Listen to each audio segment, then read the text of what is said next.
Welcome to global education. Global education में आप सभी का स्वागत है। अभी हम जा रहे हैं Indian national movements in India, Gujarat state board of school text books, social studies, class 9th, chapter 4th। इसका इंट्रोडक्शन पे अगर हम आते हैं तो हम देखते हैं कि ब्रिटिशर्स जो थे 100 सालों से इंडिया में थे। 1757 से जब उन्होंने बंगाल में कदम रखा था, आपको याद होगा सिराजुद्दौला, मीर जाफ़र, वो सब मैंने आपको बताया हुआ है पहले। तो 1757 से 1857 100 सालों में वो इंडिया में रहे। उन्होंने इंडिया को स्टडी किया और इंडिया का जितना भी political, social disputes, internal disputes थे इंडिया के, वो सब उन्होंने अच्छे से देखे, अच्छे से समझे और उनका फ़ायदा उठाया।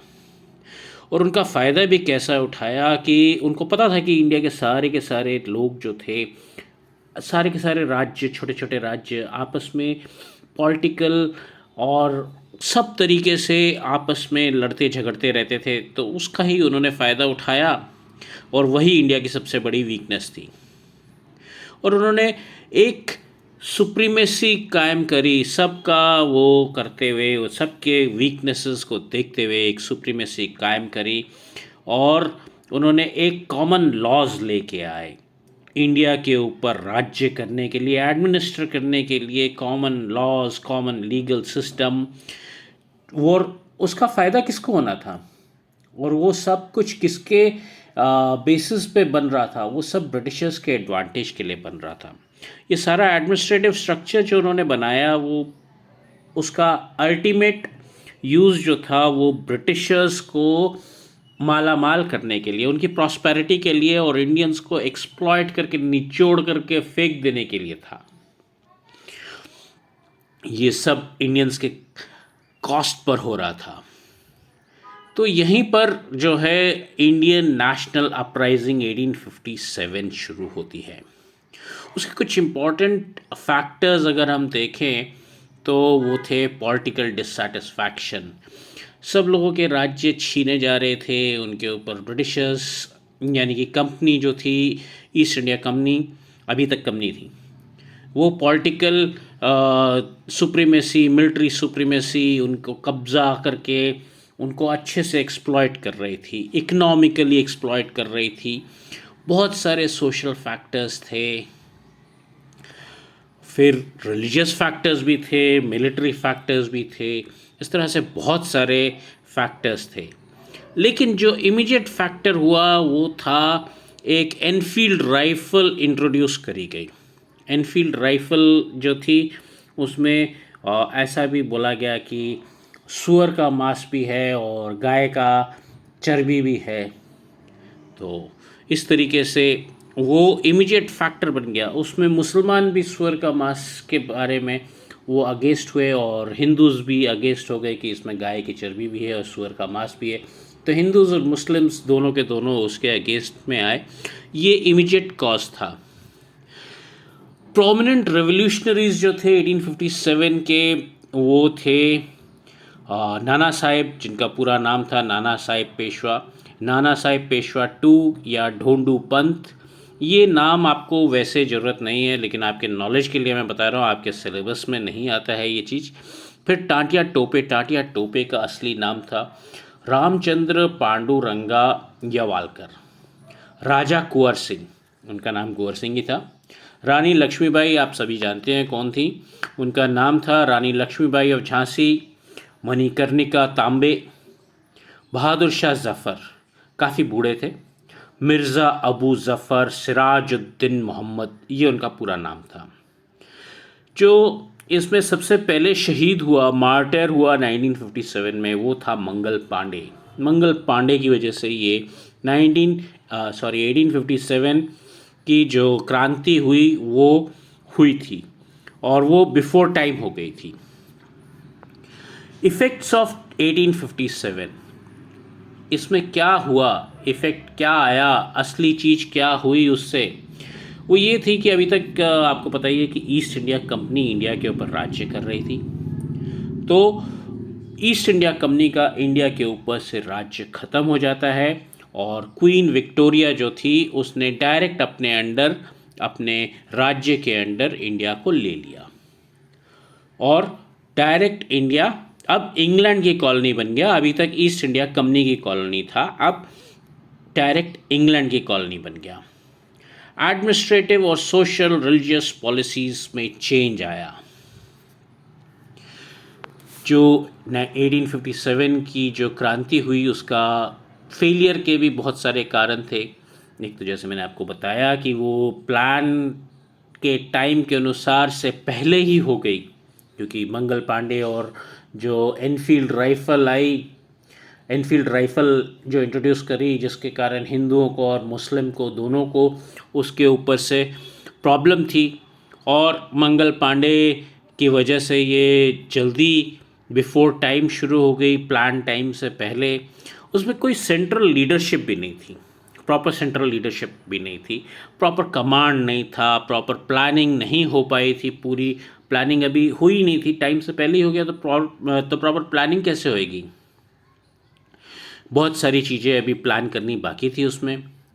और इंडियंस के पास में, क्रांतिकारी इंडियंस जो थे उनके पास में हथियार जो थे वो पुराने, कम और अनसोफिस्टिकेटेड, पुराने ज़माने के अनसोफिस्टिकेटेड हथियार थे।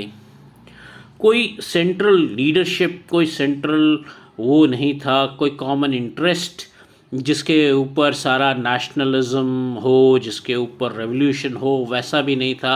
सब लोगों को अपने अपने इंटरेस्ट, अपने अपने छोटे छोटे राज्यों के छोटे छोटे इंटरेस्ट थे। तो हर लीडर का अलग इंटरेस्ट था, अलग मोटिवेटिंग फैक्टर था, और उनको कोऑर्डिनेट करके कोहेसिव लीडरशिप नहीं थी। जैसे बहादुर शाह जफ़र थे, वो बहुत बूढ़े थे और उनके पास भी कोहेसिव स्ट्रॉन्ग लीडरशिप किसी के पास नहीं थी, जो सारे इंडियंस को, छोटे छोटे राज्यों को कोऑर्डिनेट करके, इकट्ठा करके एकजुट कर सकती थी। वैसी लीडरशिप नहीं थी उस टाइम पे। और मेन चीज़ तो ये थी कि ये बहुत पहले हो गया, बिफोर प्रॉपर प्लानिंग। लेकिन इससे हुआ क्या? इससे हुआ ये कि indigenous boycott and indigenous movements आए, इंडियन नेशनल मूवमेंट्स आए। बॉयकॉट करो, फॉरेन ब्रिटिश गुड्स को बॉयकॉट करो, इंडिजिनस गुड्स लेके आओ, इंडिया में बने हुए गुड्स जो हैं वो लेके आओ, उनको वापस प्रमोट करो। तो आपको मैंने पहले भी बताया हुआ है कि इंडियन आर्टिजन्स जो थे, इंडिया के जो वर्कर्स थे, जो इंडिया की इंडस्ट्री थी, चाहे वो कपड़ा की इंडस्ट्री हो, चाहे और किसी टेक्निकल चीज़ की इंडस्ट्री हो, सारी इंडस्ट्री तो ब्रिटिशर्स ने ख़त्म कर दी थी, ईस्ट इंडिया कंपनी ने ख़त्म कर दी थी। वो इंडिया से रॉ मटेरियल लेके जाते थे ब्रिटिश इंग्लैंड में उससे अपनी इंडस्ट्रियल रेवोल्यूशन के थ्रू अपने कपड़ा बना के लाते, और भी कोई चीज़ बना के लाते, कोई इम्प्लीमेंट बना के लाते, और वो इंडिया की मार्केट में बेचते। तो इंडिया जो था वो क्या था? रॉ मटेरियल प्रोड्यूस करके इंग्लैंड भेजो, कंप्लीट मटेरियल बन के इंडिया वापस आएगा, और इंडियन मार्केट उसके लिए ओपन है पूरी, क्योंकि इंडियन इंडस्ट्री, कपड़े की, किसी भी चीज़ की, सब चीज़ की इंडस्ट्री इंडिया से ख़त्म कर दी। चाहे लोहा हो, चाहे कुम्हार हो, चाहे वो ब्लैक स्मिथ हो, कुछ भी हो, लोहार हो, कुछ भी हो, सब की इंडस्ट्री ख़त्म कर दी गई थी। तो आप इसको आज के पॉलिसी से भी रिलेट कर सकते हो। इंडिजिनस गुड्स के लिए जो आज की पॉलिसी है कि मेक इन इंडिया, उसके साथ भी आप कहीं इसको रिलेट कर सकते हो कि इंडियन आर्टिजन्स उस टाइम पे ये स्वदेशी मूवमेंट कहलाया था। और फिर एक और आया था भाग बंग मूवमेंट, और जो रीज़न जो था इसका वो था, मतलब ये सारे बॉयकॉट और इंडिजिनस मूवमेंट का रीज़न जो अगर हम कहें तो ब्रिटिशर्स की डिवाइड एंड रूल पॉलिसी थी। ये डिवाइड एंड रूल पॉलिसी जो थी ये मिचलियन पॉलिसी थी। मिचलियन पॉलिसी जो थी ये बहुत ही क्रूर होती है, बहुत ही एक तरफा होती है। किसी एक जने को पूरे चीज़ को कॉन्कर करके उसको ऊपर अपना रूल इस्टेब्लिश करने के लिए किसी भी तरीके से करो, एंड रिज़ल्ट जो होता है वो यही होता है कि आपकी सुप्रीमेसी आ जानी चाहिए। तो ब्रिटिशर्स की इससे सुप्रीमेसी आती थी, वो इसका मेन कारण था। और वो सुप्रीमेसी कुछ भी करो, जैसे आप कहते हो ना कि everything is fair in love and war, प्यार और मोहब्बत में सब जायज़ है, तो वैसे ही एंड रिज़ल्ट ही इसका मेन उद्देश्य होता है कि एंड रिज़ल्ट ये होना चाहिए। बाकी कुछ भी करो, कैसे भी करो, हमको मतलब नहीं है, एंड रिज़ल्ट हो जाना चाहिए। तो ब्रिटिशर्स की इस पॉलिसी के दौरान डिवाइड एंड रूल सबसे मेन था। सब लोगों को आपस में भिड़ाओ, अपने आपस में लड़ाओ, और फिर उनको अलग अलग करके रूल करो पूरे इंडिया पे। आपको तो पता ही है कि इंडिया में कितनी डाइवर्सिटी थी। लैंग्वेज पे ले लो, रिलीजन पे ले लो, कास्ट पे ले लो, किसी भी चीज़ पे ले लो, भाषा पे ले लो, हर चीज़ में तो डाइवर्सिटी थी इंडिया में। और वही चीज़ का फ़ायदा ब्रिटिशर्स ने उठाया। सब तरीके से डिवाइड एंड रूल करो, कास्ट से, क्रीड से, रिलीजन से, भाषा से, लैंग्वेज से, किसी भी चीज़, जो भी चीज़ मिले उस चीज़ से डिवाइड एंड रूल करो। तो ये बॉयकॉट एंड इंडिजिनस मूवमेंट्स आए इंडिया में। बंगाल जो था वो, अब भागबंग मूवमेंट पे आते हैं 1905 की। बंगाल जो था एक बहुत बड़ा प्रोविंस था, जो आज के दिन के बंगाल, बिहार, उड़ीसा, बांग्लादेश भी जो एक सेपरेट कंट्री है आज, वो सब भी इसमें इंक्लूडेड होते थे। तो आप खुद ही समझ लीजिए कि Bangladesh plus Bengal plus Orissa plus Bihar कितना बड़ा राज्य बन जाता है। तो ये राज्य जो था बहुत बड़ा था। बंगाल सेंट्रल पॉइंट था इंडिया की नेशनल अवेकनिंग में। जो भी इंडिया की नेशनल अवेकनिंग जो हुई थी वो बंगाल से हुई थी, और इनफैक्ट इंडिया जो ब्रिटिशर्स के अंडर गया था वो भी बंगाल से ही गया था। आपको मैंने अभी थोड़ी देर पहले ही याद दिलाया, सिराजुद्दौला, मीर जाफ़र, वो वाला किस्सा। तो ब्रिटिशर्स के पास या ईस्ट इंडिया कंपनी के पास में जो गया था इंडिया, वो भी बंगाल की वजह से गया था। और बंगाल से ही शुरू होती हैं सारी की सारी नेशनल अवेकनिंग मूवमेंट्स भी। यहाँ से ही शुरू होती है कि इंडिया आज़ाद कंट्री क्यों नहीं रहा। इंडिया आज़ाद था, ये ऊपर आके हुकूमत करने लग गए।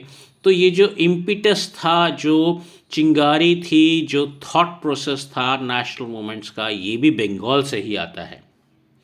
1857 के जो रिवोल्ट हुआ था, जो क्रांति हुई थी, इंडिया की आज़ादी की पहली लड़ाई जिसको आप कह सकते हो, the first war of independence 1857, उसमें हिंदू, मुस्लिम, सब तरीके के, सब भाषा के, सब लैंग्वेज के, सब रिलीजन के, सब कास्ट के, सब एरियाज़ के, सब रीजन्स के लोग इकट्ठे हुए और उन्होंने ब्रिटिशर्स के अगेंस्ट में लड़ाई करी। वो बात अलग है कि वो बहुत प्री प्लान था, या वो अच्छा कोऑर्डिनेशन नहीं हुआ, अच्छा लीडरशिप नहीं मिली, अच्छा उसमें थॉट प्रोसेस नहीं था, वो सब अलग चीज़ है। लेकिन सब लोग इकट्ठे हुए थे, यूनिटी आई थी तब। वो यूनिटी को देखिए आप। और ये सब क्यों हुआ था? ये सब हुआ था इंग्लैंड की डिवाइड एंड रूल पॉलिसी के केस में, कम्युनलिज्म फैलाने के लिए, सब लोगों को आपस में भिड़वाने के लिए, सब लोगों को आपस में दुश्मनी करवाने के लिए, हिंदू, मुस्लिम, पंजाबी, बंगाली, ऐसे कुछ भी करके, गुजराती, मराठी, कुछ भी करके, ब्राह्मण, शूद्र, ऐसे कुछ भी करके, किसी भी डाइवर्सिटी को लेके कम्युनलिज्म, भेदभाव करके और लोगों को डिवाइड करके ये कर रहे थे। तो उसके वजह से ये चीज़ें हुई। भागबंग मूवमेंट जो था वो 1905 में हुआ था। ये वायसरॉय कर्जन 1899 से लेके 1905 तक थे। इन्होंने अक्टूबर 16, 1905 को बंगाल, जो मैंने आपको बताया कि बहुत बड़ा राज्य था, उसमें एडमिनिस्ट्रेटिव, उसको गवर्न करने के लिए, एडमिनिस्ट्रेटिव एफिशिएंसी लाने के लिए, यानी कि अगर हम उसको छोटे पार्ट में डिवाइड करते तो उसमें हम अच्छे से रूल कर सकते हैं, डेफिनेटली ब्रिटिशर्स के फ़ायदे में था। तो वो उन्होंने बंगाल को डिवाइड कर दिया ईस्ट बंगाल और वेस्ट बंगाल में। अब इसके अगेंस्ट में स्ट्रॉन्ग विद्रोह हुआ, पूरा ऑपोजिशन हुआ बंगाल में भी और पूरे भारत में भी, पूरे इंडिया में भी। ये 16th को जो है, अक्टूबर 16 को नेशनल मॉर्निंग डे ऑब्जर्व करा, यानी कि शोक दिवस। जैसे कोई मर जाता है ना, कोई बड़ा आदमी मर जाता है तो नेशनल मॉर्निंग डे होता है, उस तरीके से नेशनल मॉर्निंग डे, शोक दिवस ऑब्जर्व किया गया। बंगाल और सारे भारत को ये अच्छा नहीं लगा और सब तरफ से आवाज़ें उठी, नेशनलिज्म की फीलिंग आई इंडियंस में। ये डिवीज़न सबको समझ में आ रहा था कि इंडिया को डिवाइड करने के लिए है, इंडिया की आज़ादी के लिए जो आवाज़ें उठ रही हैं उनको दबाने के लिए है, सबको समझ में आ रहा था। हिंदू और मुस्लिम्स ने अपने भाईचारे को दर्शाया और अपनी यूनिटी को दिखाया पूरे बंगाल में। पूरे बंगाल में क्या, पूरे इंडिया में ही दर्शाया उन्होंने एक दूसरे को राखी बांधी। बहुत बड़ी बात होती है उस टाइम पे, जब सब लोगों को डिवाइड करा गया था ब्रिटिशर्स द्वारा। उस टाइम पे हिंदू और मुस्लिम इकट्ठे हुए, उन्होंने एक दूसरे को राखियाँ बांधी, बहुत बड़ी यूनिटी एक्सप्रेस करी गई तब बंगाल में, और बंगाल में ही नहीं पूरे इंडिया में। फिर आया स्वदेशी मूवमेंट।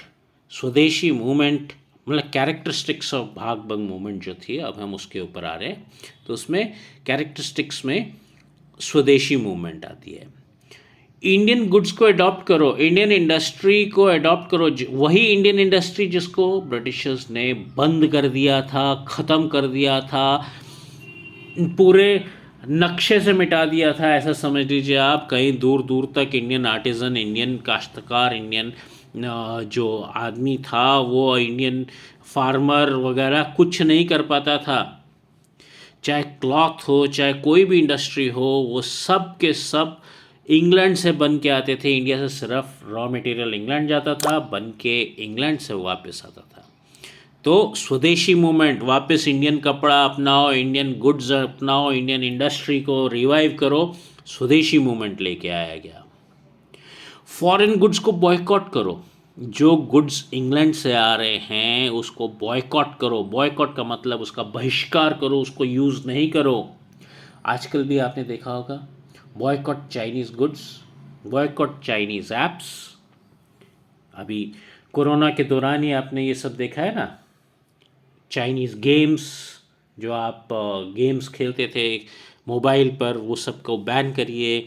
टिकटॉक और कौन सी गेम्स बैन हुई, बहुत सारी गेम्स बैन हुई। तो ये सारी चीज़ें बॉयकॉट, उसी तरीके से आप सोचिए, boycott British goods. British industry जो थी वो बैठ गई, उसके अंदर माल बन के तैयार था, कोई ख़रीदार नहीं था। इंडिया भेजे तो क्या करें, इंडिया में भी कोई ख़रीद नहीं रहा। कौन सी इंडस्ट्री इफेक्ट हुई, क्लॉथ की, कपड़े की, शुगर, शूज़, चीनी, जूते, सिगरेट, टोबैको, फिर ये सब चीज़ें जो आ रही थी इंग्लैंड से, इंपोर्ट हो रही थी, ये सब का इंपोर्ट रुक गया।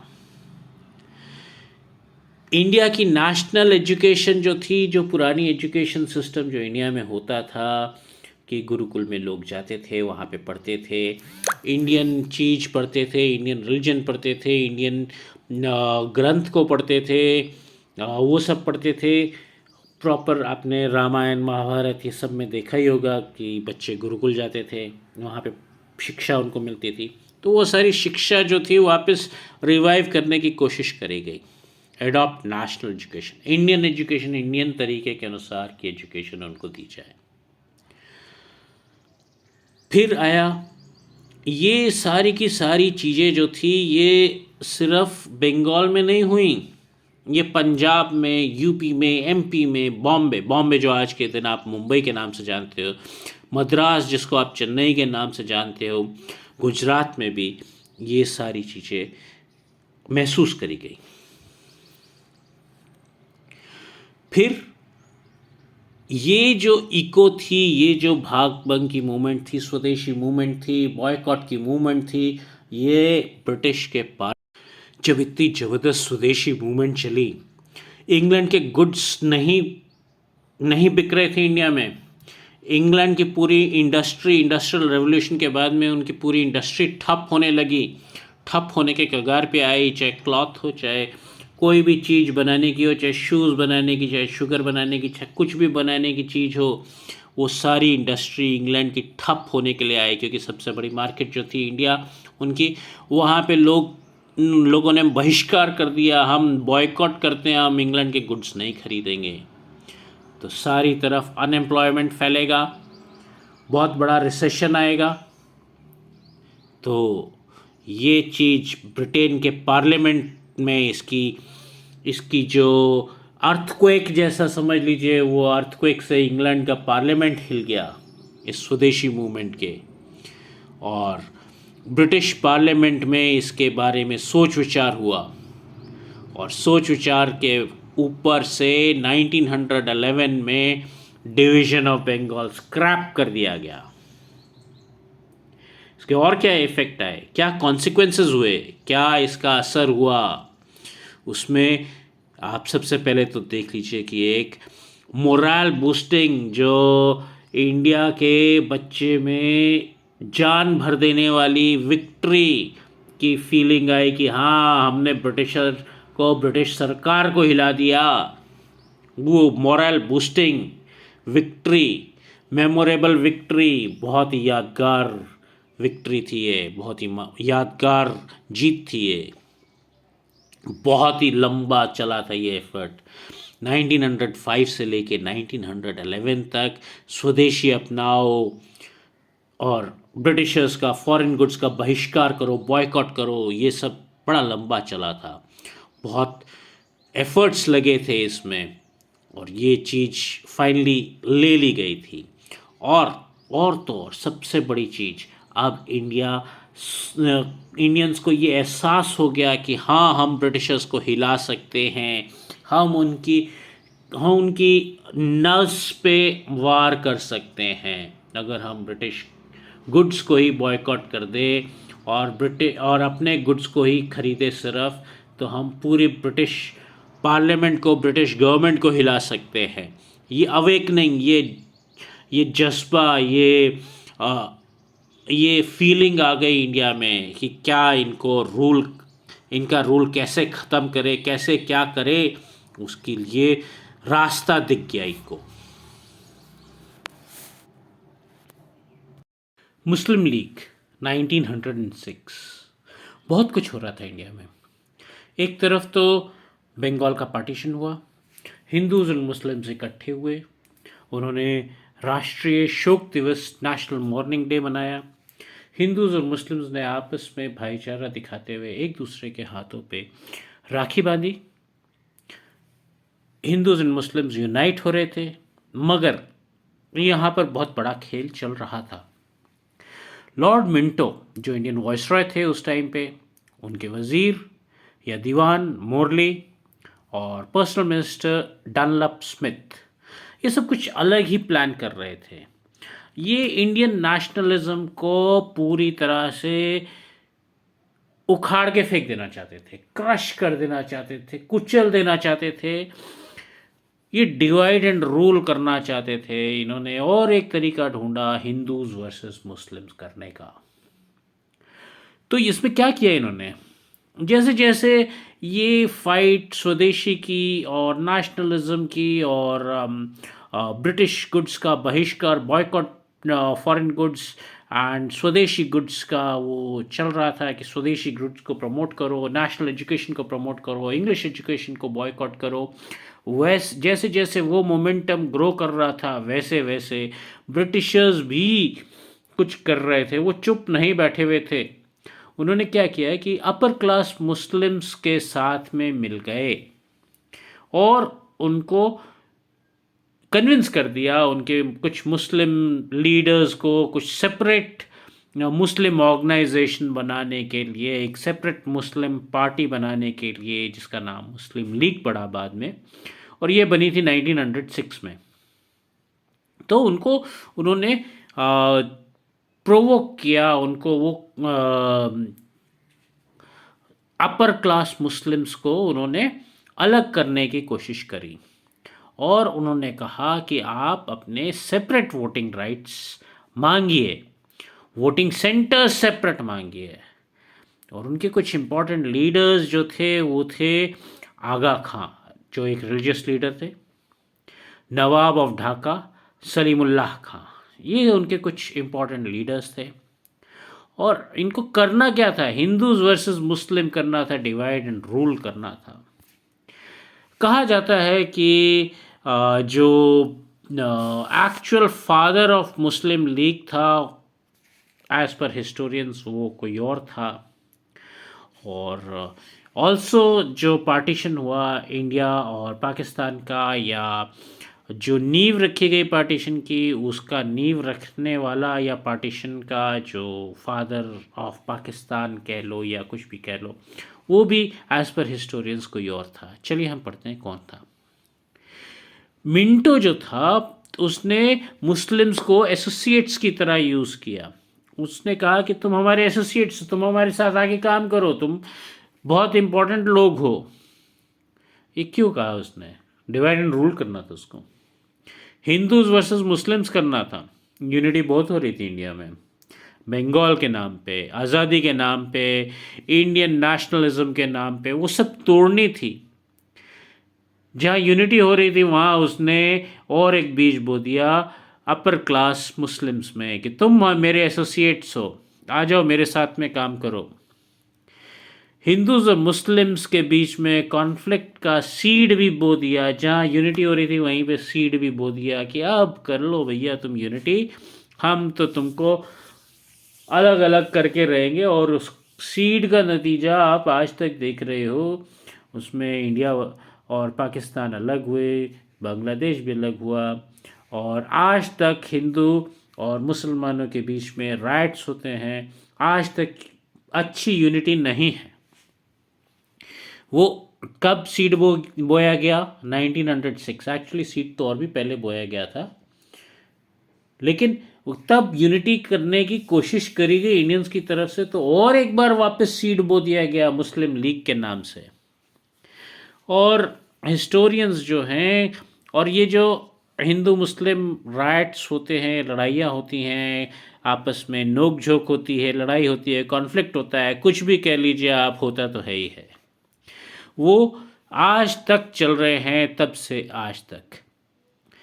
हिस्टोरियंस के अनुसार कहा जाता है कि मुस्लिम कम्युनलिज्म जो है या मुस्लिम लीग जो है, ये असली इसका ब्रेन चाइल्ड, इसका रचयिता जो है, इसका रियल फादर जो है, वो लॉर्ड मिंटो थे। और पाकिस्तान का क्रिएटर भी, और इंडिया और पाकिस्तान का पार्टीशन भी कराया तो वो भी मिंटो ने कराया, ऐसा हिस्टोरियंस कहते हैं। और पाकिस्तान का क्रिएटर या father of Pakistan is not Mohammad Ali Jinnah और रहमतुल्लाह, एज पर दी हिस्टोरियंस।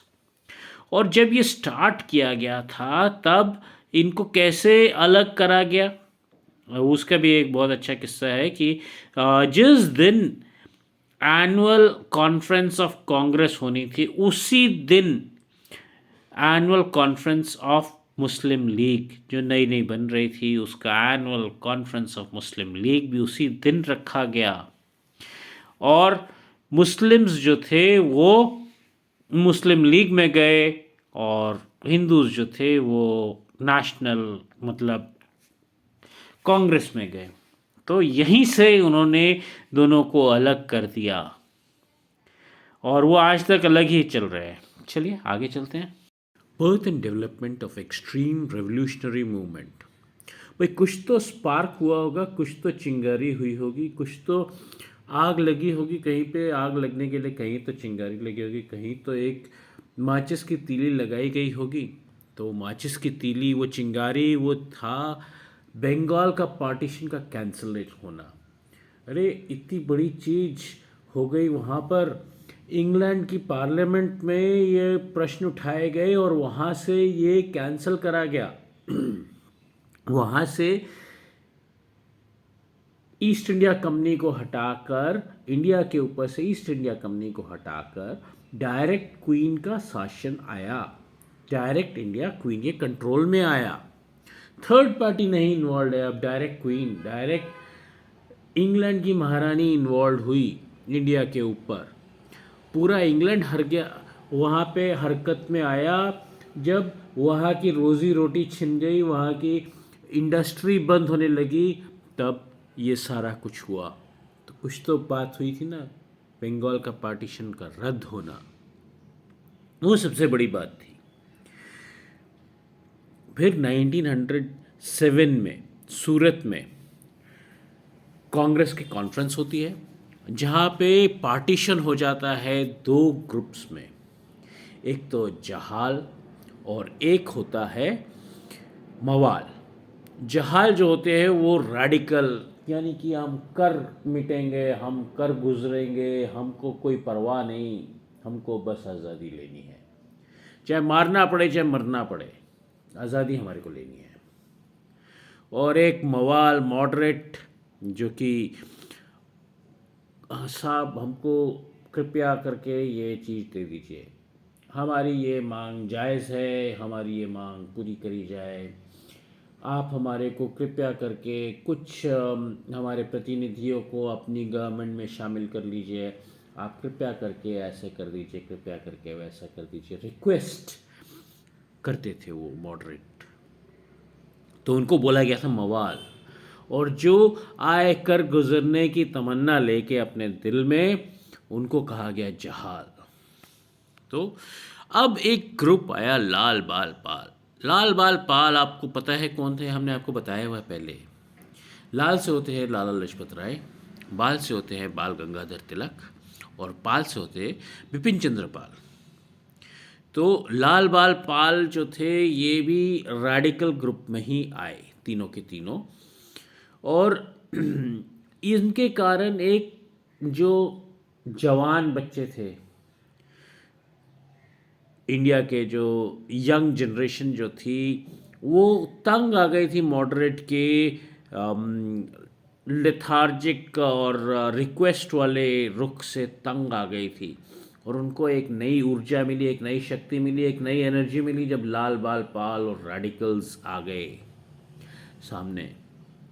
और उन्होंने सीधे से ही उनको ज्वाइन कर लिया, सीधे से ही रेडिकल्स को ज्वाइन करा। उन्होंने वो मॉडरेट्स को नहीं ज्वाइन किया। फिर आया नारा, स्वराज मेरा जन्मसिद्ध अधिकार है और मैं इसे लेकर रहूंगा। किसने बोला था, बताया आपको?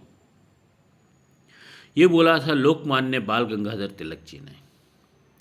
ये बना स्लोगन, वो स्लोगन जिसने हर भारतीय में जोश भर दिया था। एक्सट्रीम रेवोल्यूशनरी यूथ आए, जो कि कुछ भी कर गुजरने की तमन्ना रखते थे, वो ज़िंदगी ले सकते थे और भारत की आज़ादी के लिए और उनकी मातृभूमि के लिए अपनी ज़िंदगी कुर्बान भी कर सकते थे, दोनों काम कर सकते थे, ज़िंदगी लेना और अपनी ज़िंदगी देना। और ये अपनी मातृभूमि के लिए, अपनी मदरलैंड के लिए लड़ने के लिए कुछ भी।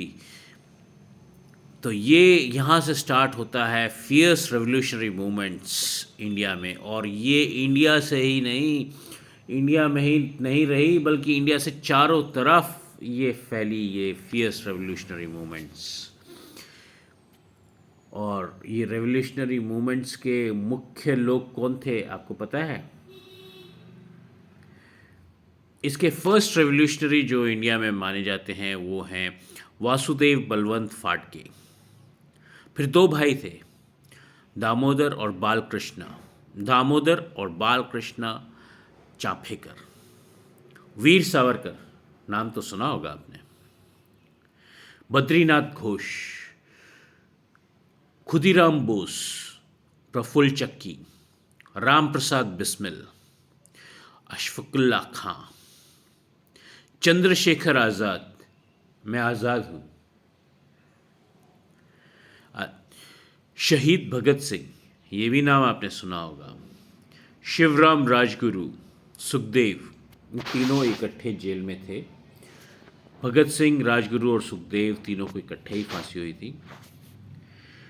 बटुकेश्वर दत्त, रोशन सिंह, ये लिस्ट चलती जाती है। ये लिस्ट यहाँ पे ख़त्म नहीं होती, बहुत लंबी लिस्ट है।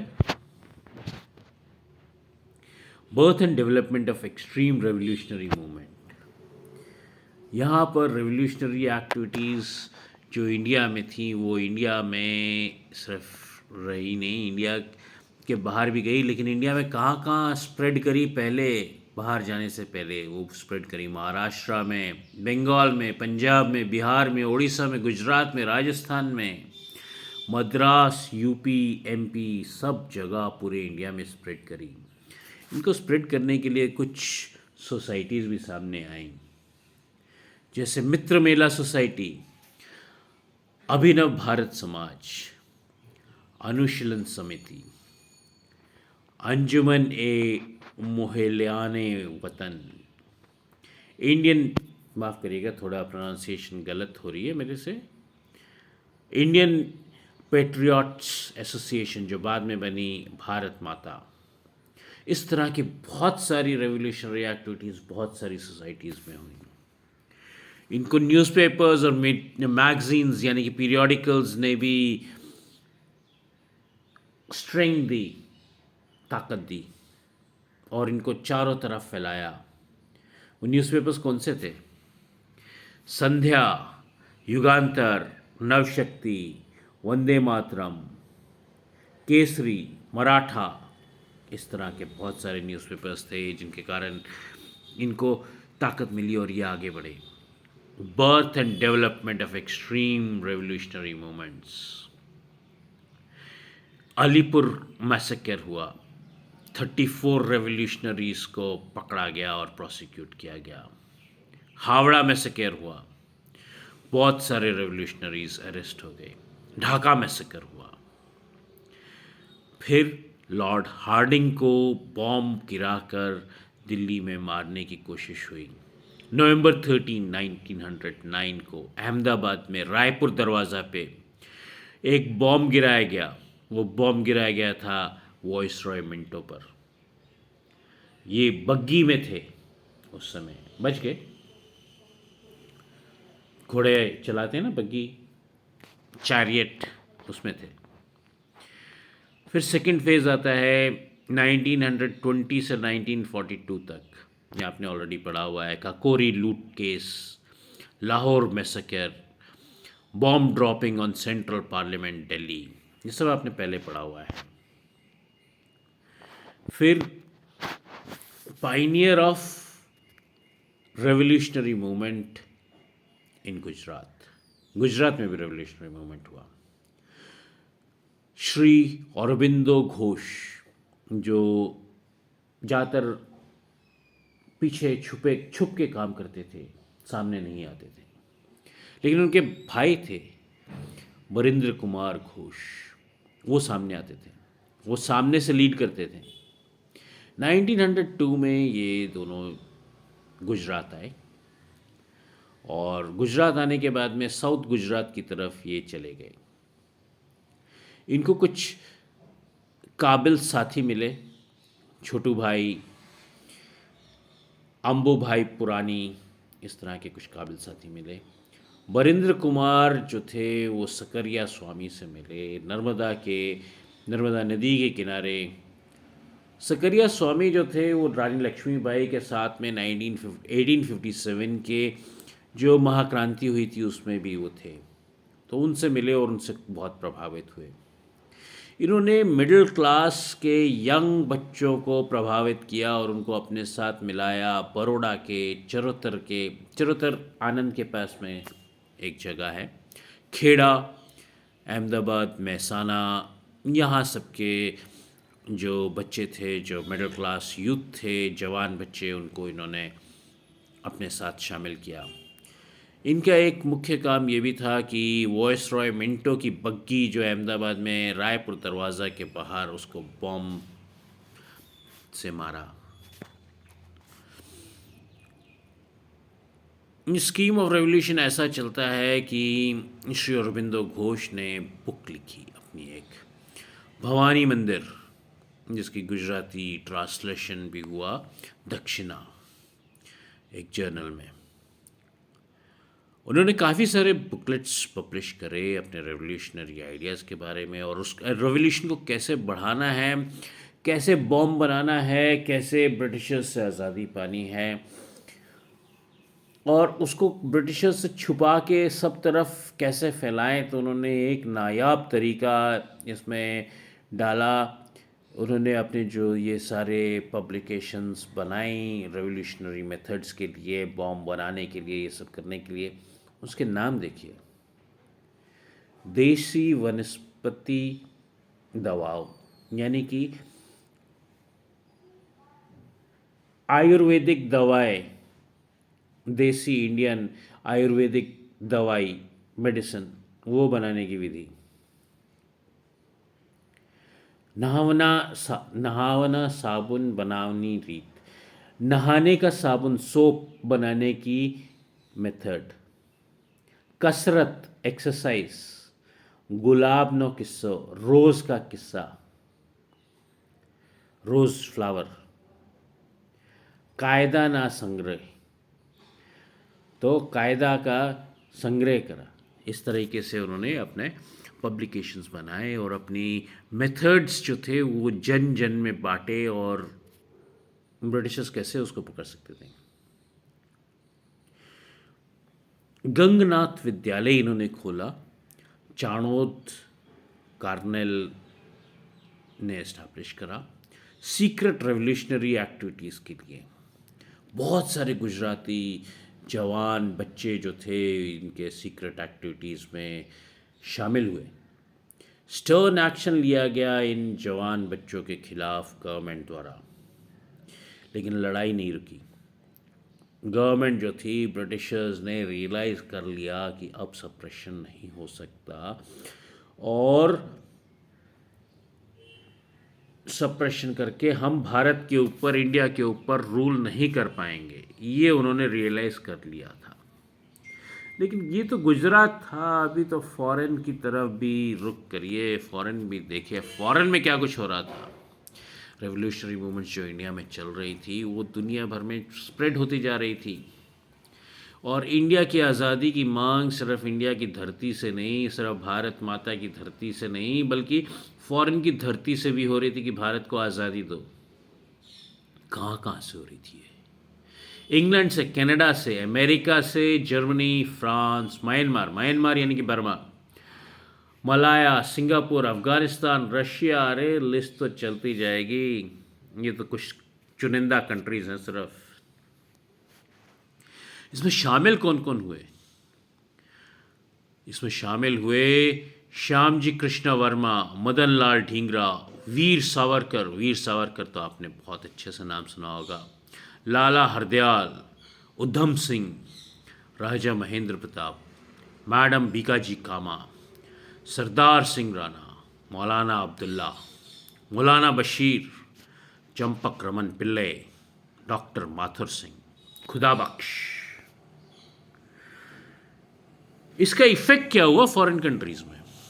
Revolutionary activities in foreign countries gave impetus to revolutionary activities in India.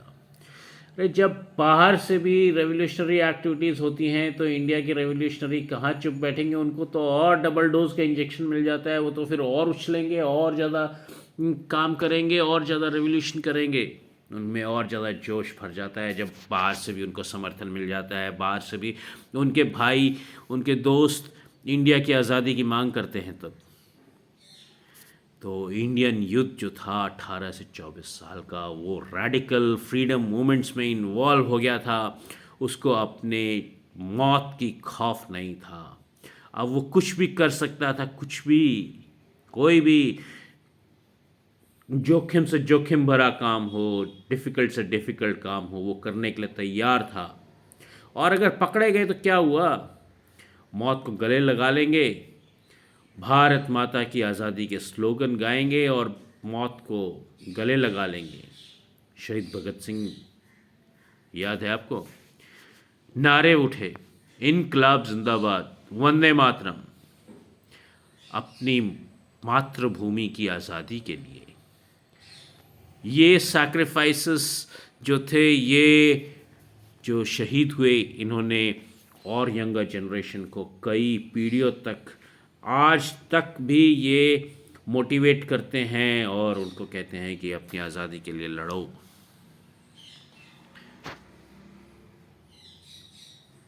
Foreign countries में जो आज़ादी की मूवमेंट्स हुई, उससे क्या क्या करा गया, क्या क्या क्या क्या करतूतें करे गए, क्या क्या डीड्स करे गए।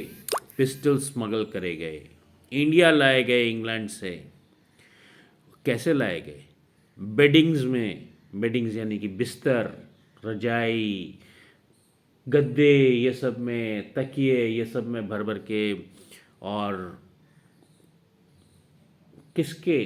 कुक्स के, यानी कि जो खाना बनाते हैं उनके बेडिंग्स में भर भर के ये पिस्टल्स स्मगल करी गई इंग्लैंड से इंडिया।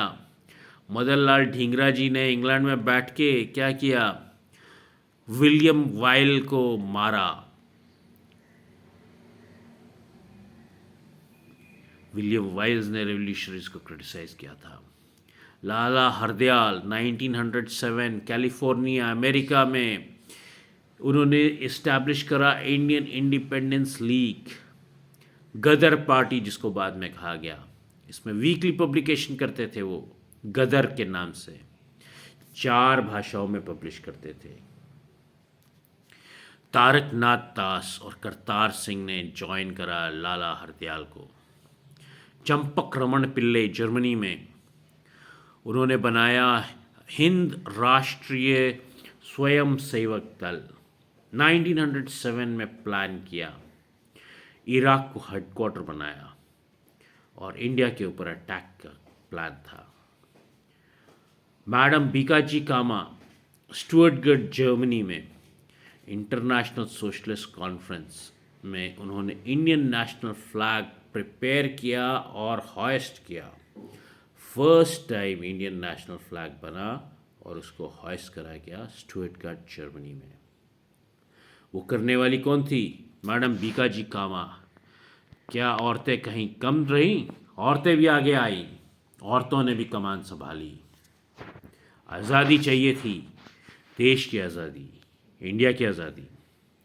राजा महेंद्र प्रताप अफ़गानिस्तान में उन्होंने बनाई राष्ट्रीय प्रमुख, प्रोविजनल इंडिपेंडेंट गवर्नमेंट, जिसको आप सामान्य भाषा में समझे तो।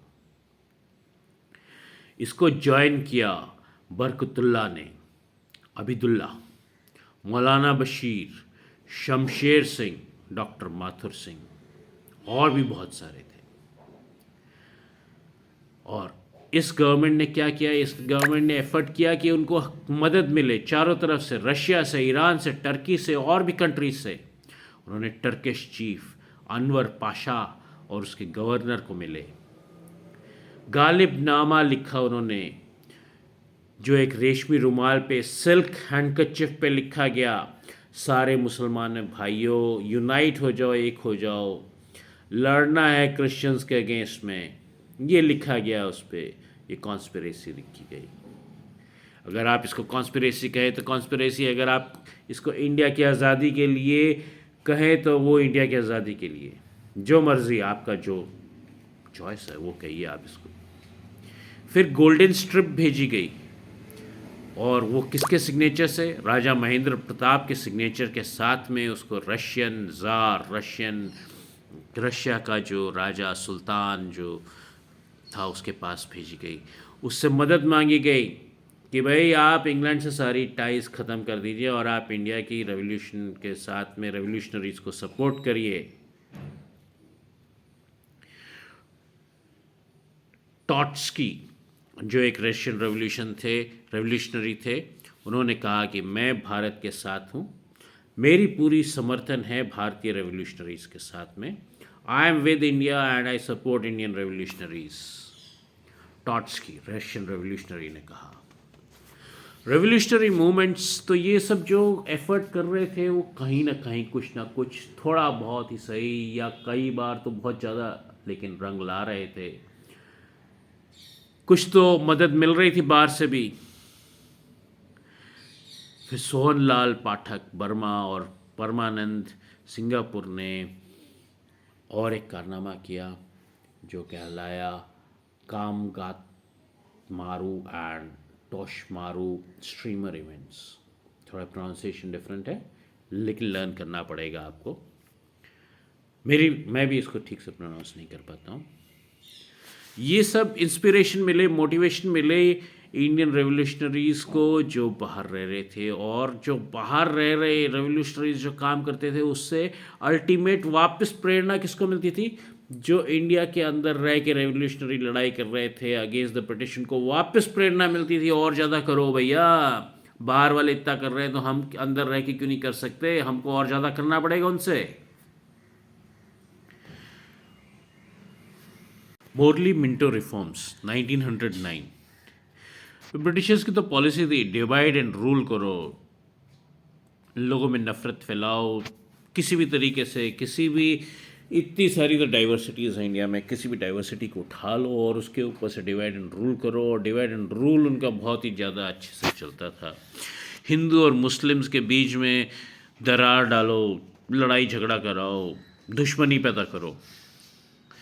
ये दुश्मनी वो बहुत साल पहले ही पैदा कर चुके थे, कई साल पहले पैदा कर चुके थे। फिर 1905 में, 1906 में उन्होंने फिर से, जब ये भाग भंग आया तो उन्होंने फिर से लॉर्ड मिंटो के थ्रू, मोरली के थ्रू ये सब उन्होंने वापस हिंदू मुस्लिम का वापस वो चालू कर दिया।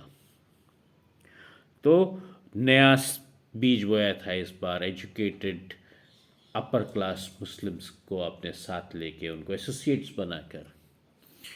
तो 1909 में जो था Muslim delegation led by Aga Khan religious leader थे, वो मिले वाइसरॉय मिंटो को और उनके इंडियन वज़ीर मोरली को,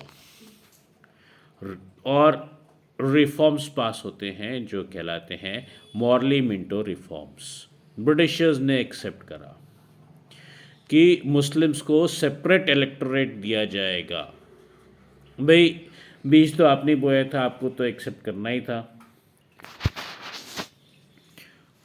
इसी दौरान 1915 में गांधी जी इंडिया आते हैं।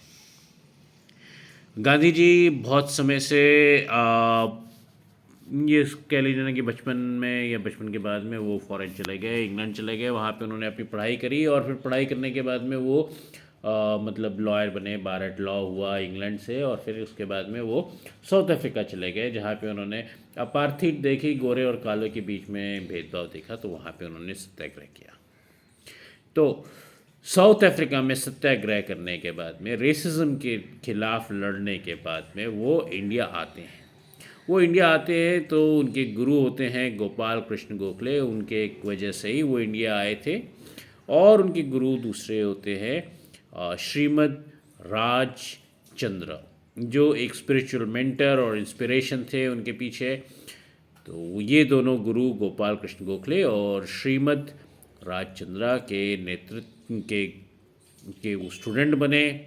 उनको अब इतने साल बाहर रहे थे, उनको इंडिया के बारे में ज़्यादा पता नहीं था, तो उनको इंडिया में क्या चल रहा है, क्या नहीं चल रहा, क्या चीज़ से इंडिया परेशान है, क्या परेशानी इंडिया की, वो सब चीज़ें उनको कुछ पता नहीं थी। क्या पॉलिटिकल सिचुएशन क्या है, क्या हो रहा है, क्या नहीं हो रहा है, उनको कुछ नहीं पता था। तो उन्होंने पूरे भारतवर्ष का दौरा किया, ट्रैवल्ड अक्रॉस इंडिया, और उन्होंने इंडियंस को ऑब्ज़र्व किया, वो कैसे रहते हैं, क्या खाते हैं, क्या पीते हैं, उनके दिमाग में क्या चलता है, क्या बात करते हैं। और उन्होंने अपनी ऑब्जर्वेशन बताई कि रूट कॉज जो है इसका ये है पावर्टी, गरीबी, इंडिया में गरीबी जो है, और एक्सप्लॉयटेशन ऑफ ब्रिटिशर्स, और ब्रिटिशर्स जो एक्सप्लॉयट कर रहे हैं इंडिया को जो लूट रहे हैं, रॉ मटेरियल ले जा रहे हैं और फिनिश गुड्स ला के इंडिया की मार्केट में बेच रहे हैं। इतनी बड़ी मार्केट है, क्यों ना बेचें।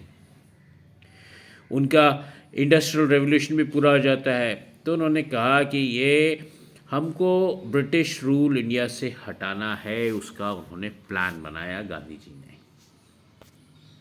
अब आता है राउलेट एक्ट 1919 में। राउलेट जो थे वो मिनिस्टर ऑफ लॉ थे, वो चेयरमैन थे उस कमेटी के जिसने ये राउलेट एक्ट, जिसके नाम पे ये राउलेट एक्ट बना। इसका पर्पस क्या था? जितने भी रेवोल्यूशनरी जो गरम दल के लोग थे उनको सप्रेस करना, उनको दबाना, नेशनलिस्ट की फीलिंग हटा देना इंडिया से। अगर किसी के ऊपर शक भी है तो उस पर्सन को अरेस्ट करो और उसको जेल में डाल दो। कोई भी कोर्ट केस की ज़रूरत नहीं है, कोई अपील नहीं कर सकते, कोई उसके खिलाफ उसके लिए लड़ नहीं सकते, कुछ नहीं कर सकते, सीधा जेल, बिना किसी कचहरी के, बिना किसी चीज़ के, बिना सुनवाई के जेल। राउलेट एक्ट को गांधी जी ने कहा ये ब्लैक एक्ट है, ये आर्ग्यूमेंट भी स्नैच कर लेता है, कोई इसके अगेंस्ट में आर्ग्यूमेंट भी नहीं कर सकता, अपील भी नहीं कर सकता, कोई वकील भी नहीं खड़ा कर सकता है इसके खिलाफ, मोतीलाल नेहरू जी ने कहा। इंडिविजुअल का फ्रीडम ऑफ स्पीच भी ये नहीं बचाता। इंडिविजुअल बोल भी नहीं सकता, एक आम आदमी कुछ बोल भी नहीं सकता, अगर वो कुछ बोलेगा तो भी वो पकड़ा जाएगा। ब्रिटिशर्स को बहुत भारी पावर मिल गई और किसी भी टाइप के ऑपरेशन को, अपोजिशन को वो कुचल सकते थे, जेल के सलाखों के पीछे डाल सकते थे इस एक्ट के थ्रू, राउलेट एक्ट के थ्रू। जितने भी लीडर्स थे वो और जितने भी पब्लिक थी, लोग थे, उन्होंने इसके अगेंस्ट में, राउलेट एक्ट के अगेंस्ट में अपना ऑपोजिशन व्यक्त किया, अपना विद्रोह व्यक्त किया। उन्होंने मीटिंग्स करी, रैलीज करी, शोज़ करे, स्ट्राइक्स करी। गांधी जी दिल्ली में अरेस्ट हो गए। डॉक्टर सत्यपाल और डॉक्टर किचलू पंजाब में अरेस्ट हुए। एजिटेशन बढ़ता गया, विद्रोह बढ़ता गया। गवर्नमेंट ने पूरी कोशिश करती, पूरा अपना वो शक्ति, अपनी ताकत डाल दी ये चीज़ को, ये विद्रोह को दबाने के लिए। हर ऑपोजिशन को दबाया उसने। जलियांवाला बाग एक पार्क है, एक ग्राउंड है, एक बाग है जो अमृतसर में है। वहाँ पर मार्च 13 को 1919 को बैसाखी फेस्टिवल, पंजाब का एक फेस्टिवल होता है उस दिन। अभी राउलेट एक्ट और उसके विद्रोह में जो कुछ हो रहा था वो तो आपको पता ही दिया है। अमृतसर के अपने बच्चे डॉक्टर सत्यपाल और डॉक्टर किचलू जो पॉपुलर लीडर्स थे अमृतसर के, उनको अरेस्ट कर लिया जाता है। और वो किस लिए? क्योंकि वो राउलेट एक्ट के अगेंस्ट में विद्रोह कर रहे थे। तो पीसफुल पब्लिक गैदरिंग करी जाती है इसके खिलाफ में, इन दोनों के अरेस्ट के खिलाफ में। ये होती है जलियांवाला बाग अमृतसर में मार्च 13 1999 बैसाखी फेस्टिवल के दिन। वहाँ पे सारे के सारे लोग असेंबल होते हैं पीसफुल प्रोटेस्ट के लिए। जनरल ओडोनेल डायर वहाँ पे आ जाते हैं अपने सारे ट्रूप्स को लेकर, अपने सारे मिलिट्री को लेकर, और बिना वार्निंग के मशीन गन से फायरिंग चालू कर देते हैं निर्दोष लोगों पर। जलियांवाला बाग का अगर हम आपको डिस्क्राइब करें तो चारों तरफ से बहुत ऊंची दीवारें हैं और एक बंद हुआ कुआं है जो अब यूज़ नहीं होता, वो था उसके बीचों बीच, और एक नैरो रास्ता, एक पतला सा रास्ता जो अंदर जाता है, और वही एक रास्ता अंदर जाता है, वही एक रास्ता बाहर आता है। आपने बहुत दफ़े सुना होगा, मजाक में, कॉमेडी में बोला जाता है कि यही सीढ़ियाँ ऊपर जाती है और यही सीढ़ियाँ नीचे आती हैं, इस तरह से बोला जाता है ना। लेकिन यहाँ पे मस्ती मजाक की बात नहीं है, यहाँ पे 1000 से ज़्यादा जानों की बात है, 1000 से ज़्यादा ज़िंदगियों की बात हो रही है। तो वहाँ पर एक पतला सा रास्ता ही था, जो अंदर और बाहर आने का रास्ता एक ही था। वहाँ पर वो मशीन गन से फायरिंग चालू कर देते हैं और जब तक गोलियाँ होती हैं तब तक फायरिंग होती है। जब गोलियाँ ख़त्म हो जाती हैं तब फायरिंग बंद हो जाती है। ब्रिटिश गवर्नमेंट कहती है 379 लोग मरे और 1200 घायल हुए। जो इंडिया की कांग्रेस कमेटी थी वो कहती है 1000 से ऊपर लोग मरे। तो एक्चुअल में तो 1000 से ऊपर क्या, 1000 से कहीं ज़्यादा ऊपर लोग मरे होंगे वहाँ पर। जलियांवाला बाग के ऊपर बहुत ज़्यादा पब्लिसिटी मिलती है और इंग्लैंड को हंटर कमीशन बैठाना पड़ता है। एक ब्रिटिश सरकार की इन्वेस्टिगेशन करवाई जाती है। वो डिफेंड करती है, वो जनरल डायर का पक्ष लेती है और उसे माफ़ कर देती है कि ये एक इनोसेंट मिस्टेक है, गलती से हो गया भैया। तो ये उसको माफ़ कर देती है। जनरल डायर जब इंग्लैंड जाते हैं बाद में, तो उनका बहुत ऑनर होता है, सम्मान दिया जाता है उनको, स्वॉर्ड दी जाती है वहाँ की महारानी की तरफ से, और साथ में 2000 ब्रिटिश पाउंड्स दिए जाते हैं। उस ज़माने में 2000 ब्रिटिश पाउंड्स बहुत ज़्यादा रकम होती थी। ये सारे के सारे इंडियंस को एक बहुत बड़ा सदमा पहुंचता है कि उसके इनह्यूमन एक्ट के ऊपर उसको रिवॉर्ड मिला, उसके इस कातिलाना काम के लिए उसको एक रिवॉर्ड भी मिला, पैसे भी मिले और इंग्लैंड की महारानी द्वारा उसको स्वॉर्ड भी दी गई, तलवार दी गई। गांधी जी का फेथ ब्रिटिश गवर्नमेंट से ख़त्म हो जाता है। यूनाइटेड कर देता है पूरे इंडिया को, एकजुट करता है पूरे इंडिया को। जलियांवाला बाग वो ग्राउंड थी जहाँ से फ्यूचर में बहुत कुछ होना था। नॉन कोऑपरेशन मूवमेंट भी जलियांवाला बाग की देन थी एक, जो फ्यूचर में होना था, और भी बहुत कुछ।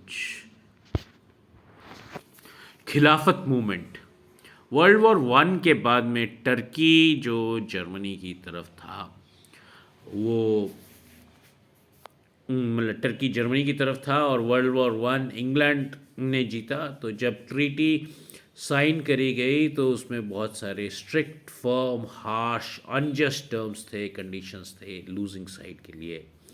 जो सुल्तान ऑफ टर्की, खलीफा टर्की का जो खलीफा था, हेड ऑफ मुस्लिम्स, उसके ऊपर भी ये लागू होने थे। मौलाना शौकत अली और मौलाना मोहम्मद अली, अली ब्रदर्स जिनको कहते हैं, उन्होंने खिलाफत मूवमेंट शुरू करी।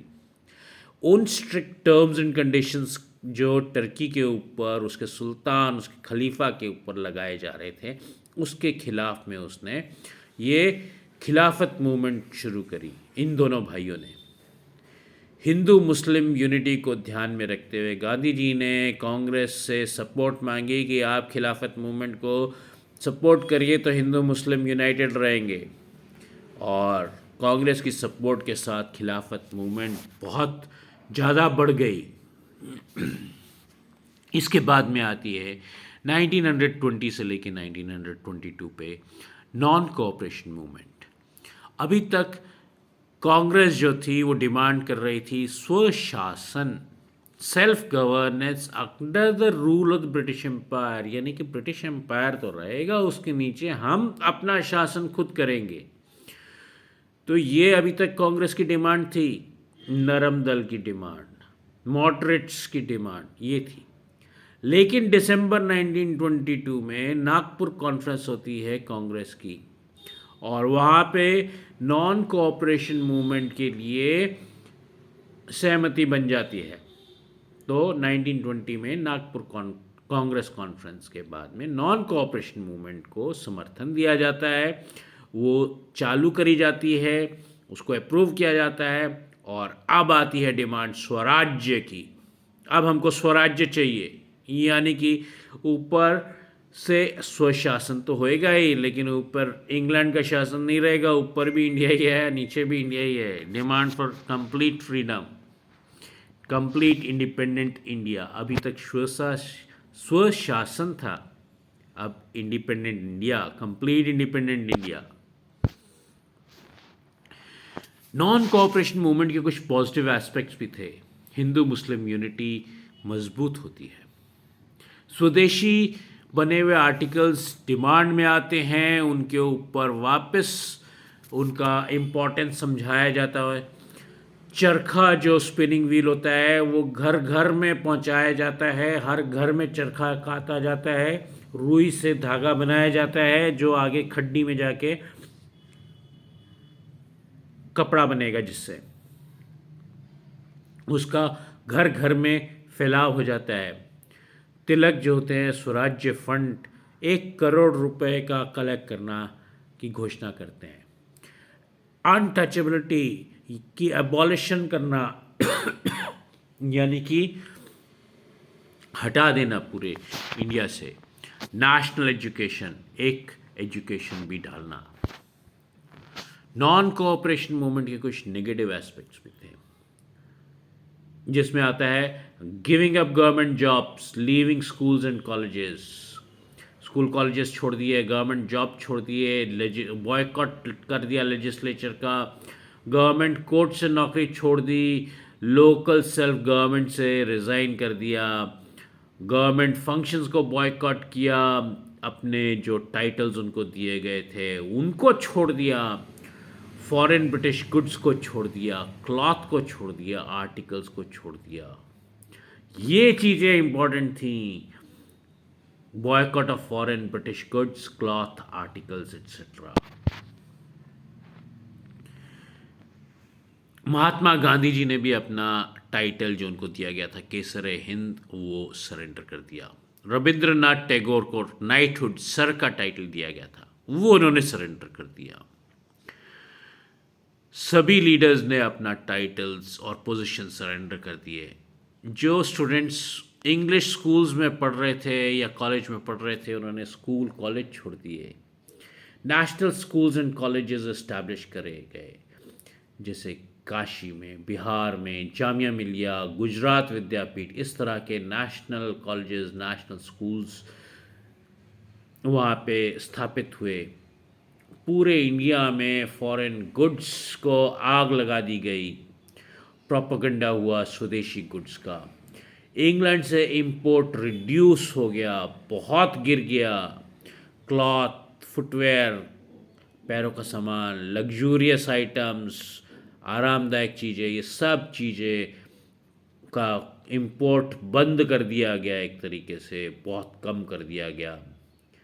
इससे क्या हुआ, ब्रिटिश पार्लियामेंट हिल गया। क्यों? क्योंकि बेरोज़गारी आई, इकॉनमी ठप हो रही थी, इसके लिए है। नहीं तो क्यों ब्रिटिश गवर्नमेंट, ब्रिटिश पार्लियामेंट हिलता? पहले भी हिला था। पहले जब बंगाल का पार्टीशन किया था तब भी हिला था, अब फिर हिला। बहुत इकोनॉमिक लॉस हुआ इंग्लैंड में। नॉन कोऑपरेशन मूवमेंट, नवंबर 1921 में ड्यूक ऑफ कायनाट इंडिया विजिट करते हैं, उसके विजिट को बॉयकॉट कर दिया। सेरेमनी ऑनर, एक सेरेमनी आयोजित करी गई थी प्रिंस ऑफ वेल्स के ऑनर में, उसको बॉयकॉट कर दिया। इससे क्या हुआ, नेशनल एक्साइटमेंट हुआ, लोगों में जागरूकता फैली, लोगों में उत्साह फैला, लोगों में एक्साइटमेंट आया, अरे कुछ हो रहे जा रहा है भैया। प्रिंस ऑफ वेल्स को बॉयकॉट कर दिया, फिर ड्यूक ऑफ कायनाट को बॉयकॉट कर दिया, कुछ होने जा रहा है भैया। 1 करोड़ रुपया कलेक्ट किया तिलक फंड में, कुछ होने जा रहा है। नेशनल एक्साइटमेंट, उत्साह, उल्लास भर दिया सब लोगों में। हिंदू मुस्लिम की जो थी एकता हो रही थी, तो ये सब चीज़ें हो रही थी।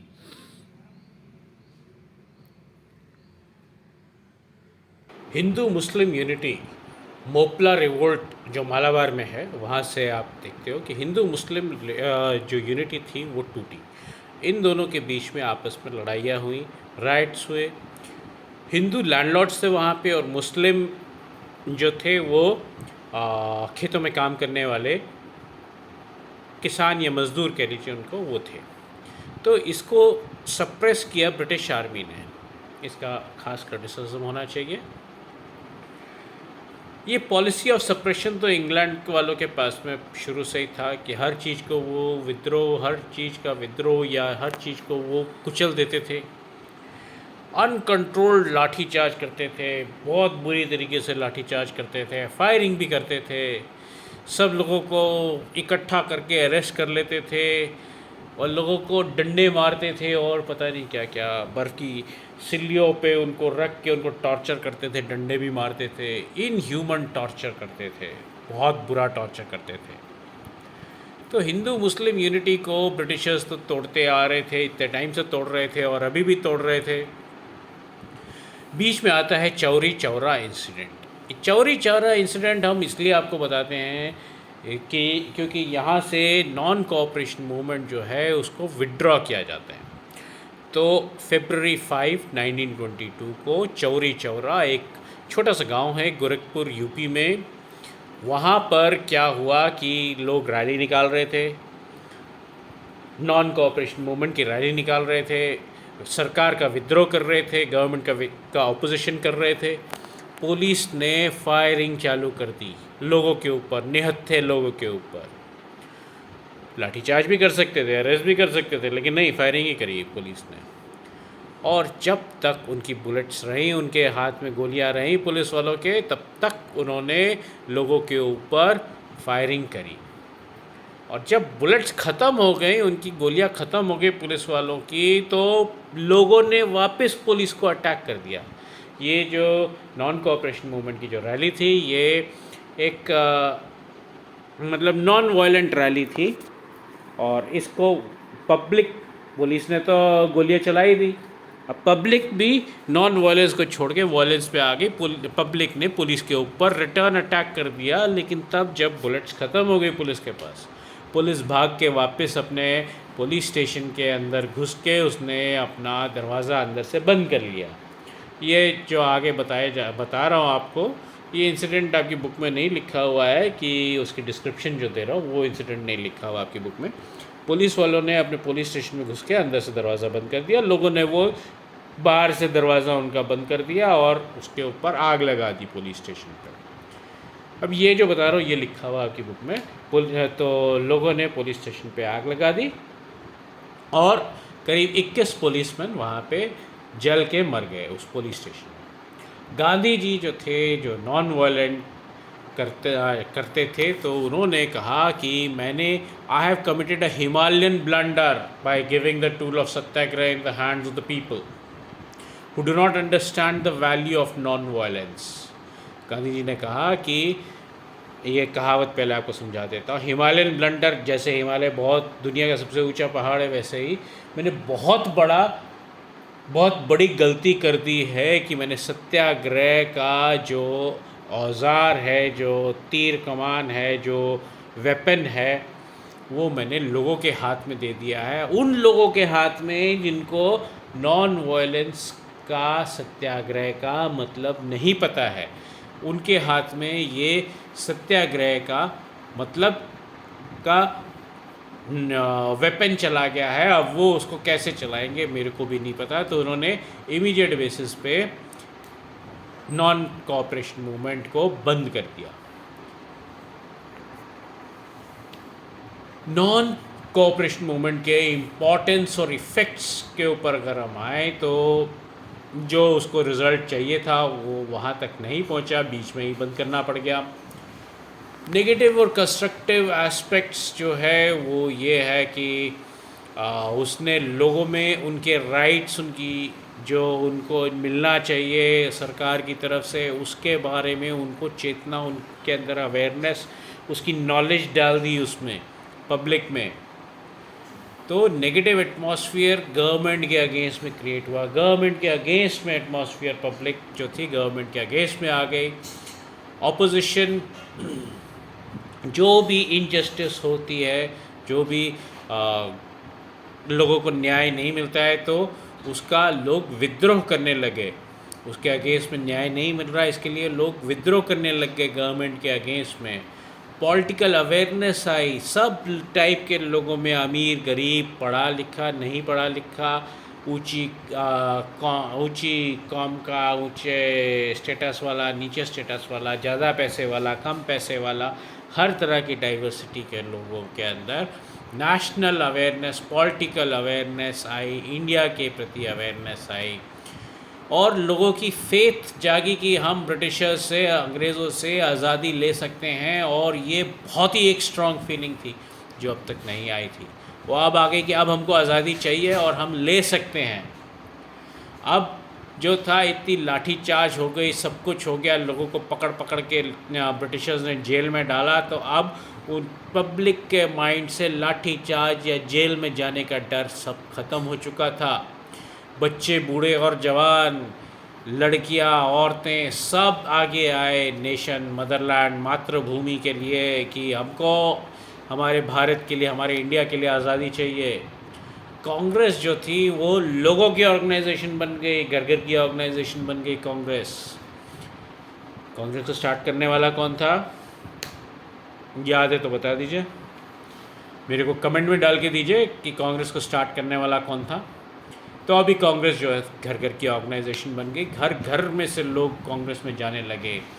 नेशनल स्कूल्स जो थे, जैसे गुजरात विद्यापीठ, जामिया मिलिया इस्लामिया, काशी के, इस तरह के जो स्कूल्स जो आए थे स्वदेशी मूवमेंट के साथ में, उनकी इम्पोर्टेंस बढ़ गई।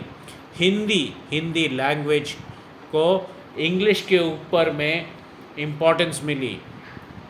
जो अर्लियर मूवमेंट थी, जितने भी पहले के जितने भी थे, वो सिटीज़ और बड़े टाउन्स, बड़े बड़े सिटीज़ और बड़े बड़े टाउन्स में रिस्ट्रिक्टेड थे। उसमें भाग लेने वाले लोग जो थे वो इंटेलेक्चुअल थे, ज़्यादा पढ़े लिखे थे और ऊपरी दर्जे के लोग थे। लेकिन अब जो था, ये आंदोलन जो था, आज़ादी की लड़ाई जो थी, ये घर घर में, गांव में, हर छोटे शहर में, टाउन में, सब जगह फैलने लग गई और हर क्लास के लोग इसमें शामिल होने लगे।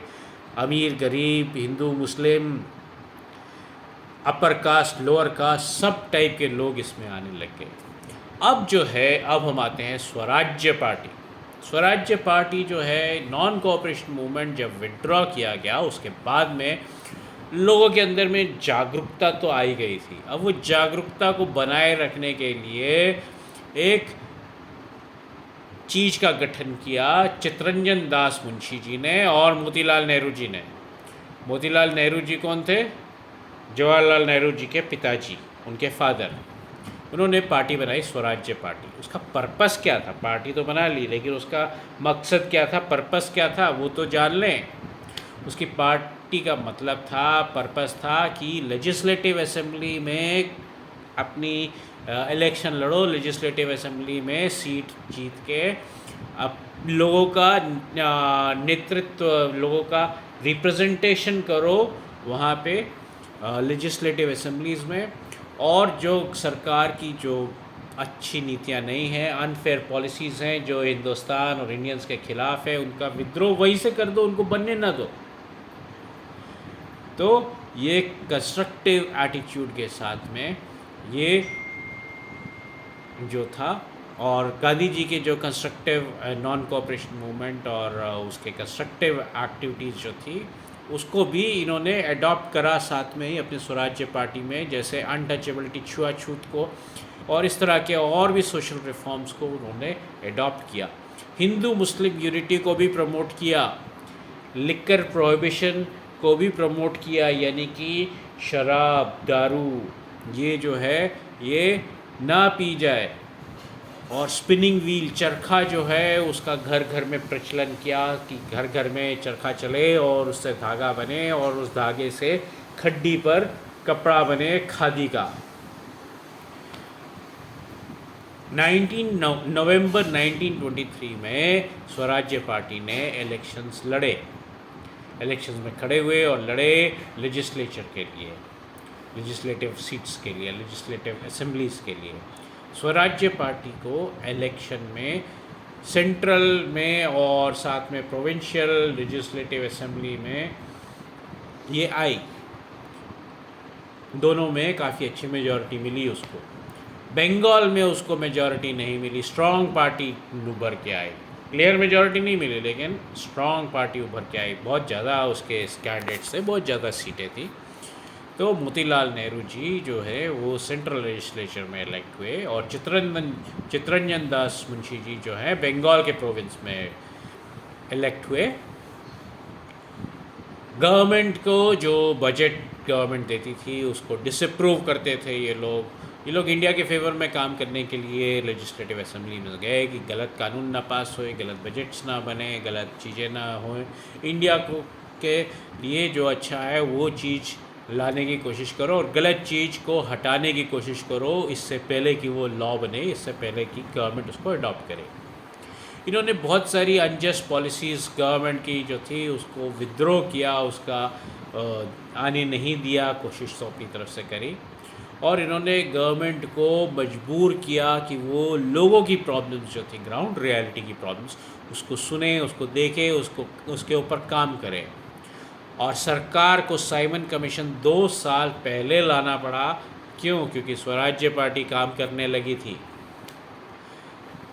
स्वराज्य पार्टी जो थी वो एक डिसिप्लिन्ड मैनर में अच्छे तरीके से काम करी और उसने पार्लियामेंट्री प्रैक्टिसेस के बहुत हाई चीज़ें इस्टेब्लिश करी, बहुत हाई बेंचमार्क्स इस्टेब्लिश करे, मैनर्स जो है वो अच्छे रखने चाहिए, पार्लियामेंट्री प्रैक्टिस अच्छे से फॉलो करनी चाहिए, कानून का ज्ञान होना चाहिए इस तरह से, और अच्छे तरीके से विद्रोह करना चाहिए, लड़ाई झगड़ा नहीं करना चाहिए। इस तरीके से उन्होंने हाई पार्लियामेंट्री प्रैक्टिसेस का पालन किया और गवर्नमेंट को, ब्रिटिश गवर्नमेंट को उन्होंने बताया कि इंडियंस जो है कॉन्स्टिट्यूशन के हिसाब से, जो कॉन्स्टिट्यूशन में लिखा हुआ उसके हिसाब से और डेमोक्रेटिक तरीके से, मतलब for the people by the people of the people, उस तरीके से डेमोक्रेटिकली और कॉन्स्टिट्यूशन में क्या लिखा हुआ उसके अनुसार भी गवर्नमेंट चला सकते हैं।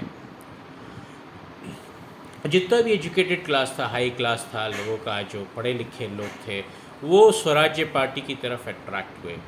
नेशनल अवेयरनेस जो था वो री इमर्ज हुआ लोगों में, वापस इंडियननेस होने का, भारतीय होने का जो जज्बा था वो वापस आ गया। इसने बहुत ही क्रूशियल रोल अदा किया टुवर्ड्स द इंडिपेंडेंस, जो बहुत पास में ही हुई, बहुत दूर नहीं थी इंडिपेंडेंस, उसमें भी बहुत अच्छा रोल अदा किया। चित्तरंजन दास मुंशी जी जून 1975 में वो मर जाते हैं, उनकी डेथ हो जाती है और स्वराज्य पार्टी जो है वो कमज़ोर पड़ जाती है, वीक पड़ जाती है। कुछ मेंबर्स स्वराज पार्टी के ब्रिटिश गवर्नमेंट को सपोर्ट करने लग जाते हैं, कुछ मेंबर्स एक नई पार्टी बना लेते हैं जिसका नाम होता है नेशनल पार्टी। अब स्वराज पार्टी की इम्पोर्टेंस, उसकी प्रेस्टीज, उसका रुतबा कम होने लगा था। 1926 के इलेक्शन में इसके ज़्यादातर सारे के सारे मेंबर्स हार गए। कुछ मद्रास प्रोविंस में कुछ लोग जीते स्वराज पार्टी के। बिपिन चंद्र पाल, बिपिन चंद्र पाल को क्या आप जानते हो? क्या आपने लाल बाल पाल सुना है? तो उसमें से पाल यही है, बिपिन चंद्र पाल। बिपिन चंद्र पाल और सुरेंद्र नाथ बनर्जी ने पार्टी की बहुत निंदा करी क्योंकि अब कमज़ोर हो चुकी थी, अब डिवाइड भी हो चुकी थी, अब वो सीटें भी नहीं जीत पा रही थी, तो उन्होंने उसकी निंदा करी, उसका आलोचना करी। ये हमने बहुत सारा डिस्कशन किया, उसमें से कुछ लोगों की तस्वीरें जो आपके बुक में हैं वो हम आपको बता देते हैं। वासुदेव बलवंत फाटके, ये कौन थे आप बता सकते हो मेरे को? क्या हमने इनके बारे में बताया था? ये खुदीराम बोस, राम प्रसाद बिस्मिल, फिर अशफाक उल्ला खान, चंद्रशेखर आज़ाद, फिर ये आते हैं हम सरदार भगत सिंह, शिवराम राजगुरु, सुखदेव थापर, रोशन सिंह, बाल गंगाधर तिलक,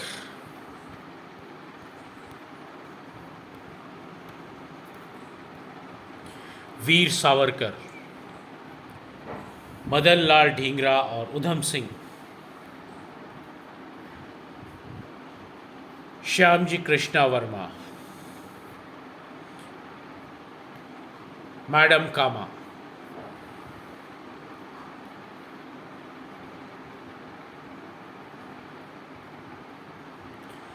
ये जलियांवाला बाग का फ़ोटो है जहाँ पर जनरल डायर ने गोलियां चलाई थी निहत्थे लोगों के ऊपर जलियांवाला बाग मैसेकर के दौरान। ये जलियांवाला बाग के वहाँ पर मेमोरियल बना दिया गया है अब, जिसको लोग देखने के लिए जाते हैं। ये सब आपकी बुक्स में है, मेरे को कुछ अलग से बताने की ज़रूरत नहीं है। ये आपका नॉन कोऑपरेशन मूवमेंट का एक सीन बना के दिखाया है वो आपकी किताब में।